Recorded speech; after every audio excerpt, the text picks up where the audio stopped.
gitu ya, misalkan Pak Joni gitu ya. Nah, pada ketika Pak Joni sedang melakukan berpuasa, ini permasalahan ketiga ya. Ketika Pak Joni itu sedang melakukan berpuasa, misalkan Pak Joni itu melihat ada makanan gitu ya. Nah, Pak Joni itu lupa ini mah gitu ya. Pak Joni itu memakan sesuatu makanan itu, gitu. Dan kebetulan Pak Joni ini memang kemungkinan yang tidak terlalu paham akan ilmu fikih yang lebih dalam mungkin gitu ya. Pak Joni itu makan gitu. Nah udah beres makan misalkan, ya mungkin minum kayak apa kayak gitu ya meskipun baru seteguk gitu ya. Terus ingat, aduh kok aku minum gitu ya. Aku kan lagi puasa, misalkan kata Pak Joni itu, kok aku minum, aku kan lagi puasa. Aduh gimana dong puasa aku? Nah gitu ya kata Pak Joni. Sebetulnya kan kalau misalkan kita lupa kan itu nggak akan membatalkan kepada puasa kita. Tetapi kebetulan sekali Pak Joni itu belum paham ilmunya. Sehingga Pak Joni itu berpikir kalau misalkan memakan sesuatu itu meskipun lupa itu akan membatalkan kepada puasanya. Mungkin aja gitu ya, ada orang yang memang belum paham akan ilmu agamanya yang terlalu dalam. Sehingga berasumsi nih di dalam hati Pak Joni ini, oh berarti puasa aku batal dong gitu ya. Karena aku barusan udah minum misalkan gitu. Nah, berarti hati Pak Joni itu berasumsi bahwa puasanya itu telah batal. Nah kemudian Pak Joni itu melakukan bersenggama dengan istrinya gitu ya, melakukan bersenggama dengan istrinya. Ya misalkan bisa aja deh contoh kasusnya karena istrinya baru suci dari haid, bisa aja gitu ya. Nah ketika udah beres melakukan bersenggama tersebut, apakah Pak Joni ini harus membayar kafarah gitu ya? Sekali lagi, apakah Pak Joni harus membayar kafarah? Maka ini jawabnya juga, ini saya nggak baca referensinya ya, karena saya temukan itu memang ada dari beberapa kitab. Kalau ini sih saya temukan di dalam kitab Majmu' Syarah Muhadzab pada juz ke-6 pada Shahifah 350, maka kesimpulannya itu adalah tidak perlu membayar kafarah bagi Pak Joni tersebut. Kenapa bagi Pak Joni tersebut tidak wajib membayarkan kafarah? Padahal kan Pak Joni itu melakukan bersenggamanya itu pada siang hari ketika puasa loh. Alasannya itu adalah kenapa? Karena Pak Joninya berasumsi bahwa dirinya itu sudah batal puasanya. Meskipun secara hakikatnya padahal Pak Joni itu enggak batal puasanya. Begitu ya. Jadi bisa difahami ya. Jadi udah ada 3 permasalahan ataupun 3 kasus yang berhubungan dengan bersenggama yang mana harus kita pahami. Baik, saya kasih contoh nih untuk contoh yang keempat. Kasusnya seperti ini. Ya. Kasusnya itu adalah misalkan bagi pasangan suami istri tersebut itu misalkan saya kasih contohnya gimana ya?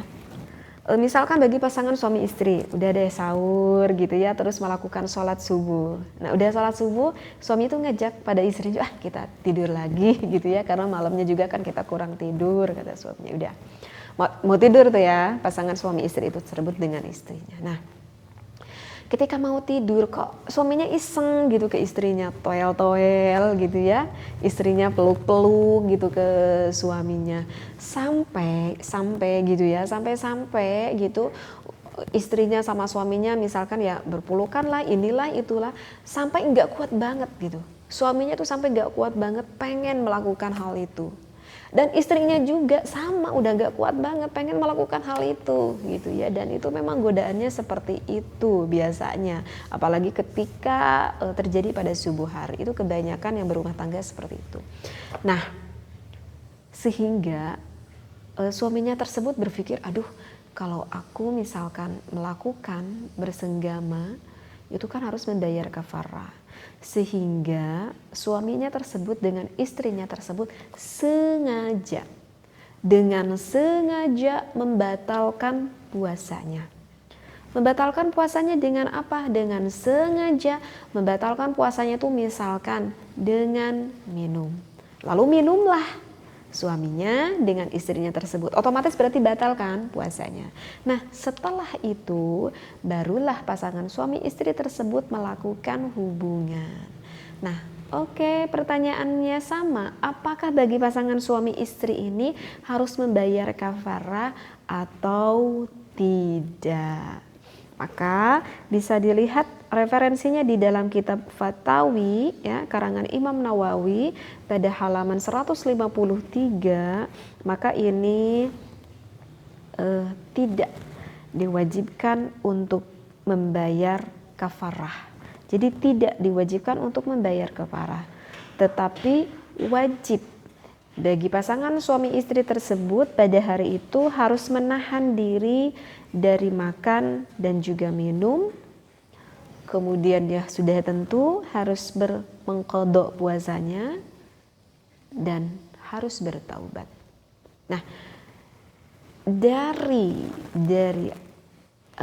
beberapa kasus ini, terutama dari untuk kasus ini yang terakhir ya, dari kasus ini yang terakhir, jangan sampai ada asumsi bagi kita, kalau begitu ya udah deh, kalau aku biar nggak dapat kafarah, ya udah aku batalin aja sebelumnya, misalkan dengan minum akar aku itu nggak dapat kafarah.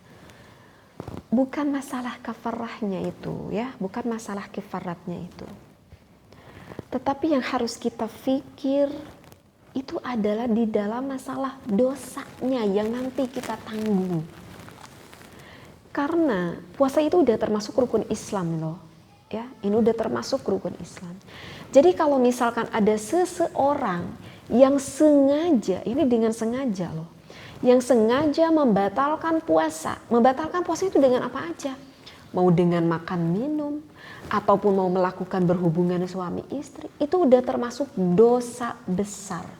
Bukan dosa kecil lagi, itu udah termasuk dosa besar. Ini bayangkan, itu udah termasuk rukun Islam. Jadi sekali lagi saya tekankan lagi, orang yang sengaja ngajak membatalkan tanpa ada rusuh, tanpa ada kemadharatan gitu ya. Ya misalkan bukan dikarenakan perjalanan yang diperbolehkan berbuka, ataupun bukan dikarenakan sakit yang memadharatkan. Orang tersebut sengaja membatalkan puasa, berarti kan sudah bermaksud niat untuk tidak mau melakukan ibadah. Jadi kalau sengaja membatalkan puasanya, alasannya tuh dengan apapun itu, mau dengan makan, mau dikarenakan berhubungan, itu termasuk dosa besar. Memang bagi orang yang sengaja gak tahan, batalnya itu dikarenakan melakukan berhubungan antara pasangan suami istri, itu memang ada double. Jadi harus mendapatkan kafarah untuk dunianya. Ya, harus membayar untuk hukuman di dunia maksudnya. Harus membayar hukuman di dunia itu dengan apa? Yaitu dengan kafarah yang udah tadi saya terangkan. Tetapi tetap saja jika tidak bertobat, meskipun orang ini udah membayar kafarat, kalau tidak bertobat, ya maka orang ini tetap mendapatkan dosa nanti di akhirat yang lebih besar. Tetapi jika orang ini sudah membayar kafarat, ya ini udah barang tentu. Orang ini berarti udah bermaksud ingin bertaubat kepada Allah. Seperti itu ya. Jadi dengan pembahasan barusan yang terakhir, jangan menjadikan itu suatu ekol, suatu akal untuk kita biar kita nggak dapat kifarat. Bukan itunya yang harus kita dipikirkan. Sekali lagi penekanannya, ketika kita sengaja membatalkan puasa tanpa ada kerosohan, tanpa ada kemadharatan, apa tadi? Dosa yang begitu besar.